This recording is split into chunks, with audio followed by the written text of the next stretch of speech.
po, ayan, magluto po tayo ng sarsyadong galunggong.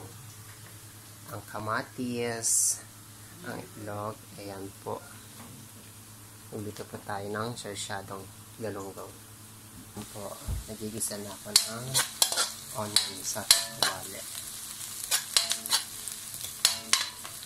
Ayan, so ilalagay ko na po ang madaming kamatis para masarap.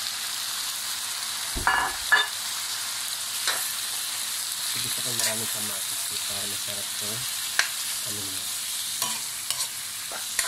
sa sarsyado.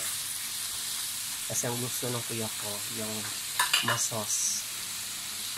Ayan po. Takpan muna natin para madali siyang matulog. Ayan na, kumukulo na. Takpan po ulit natin para mamaya mas masarap po siya. Ayan na durog na yung kamatis. So, ito na natin ilagay ang itlog. Yan, ilagay ko ng itlog. Ang egg. Yan, kunting ano na lang. Maluluto na yung sarsyado.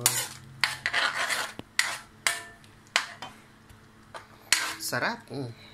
Tikman muna natin. Yummy.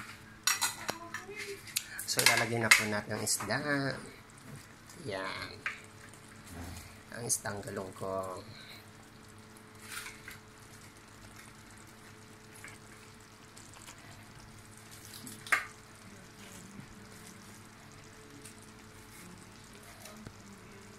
Ayan na, nailagay na yung isda. It's ready to eat na po ang sarsyadong isda na maraming sahog na kamatis para masarap po siya.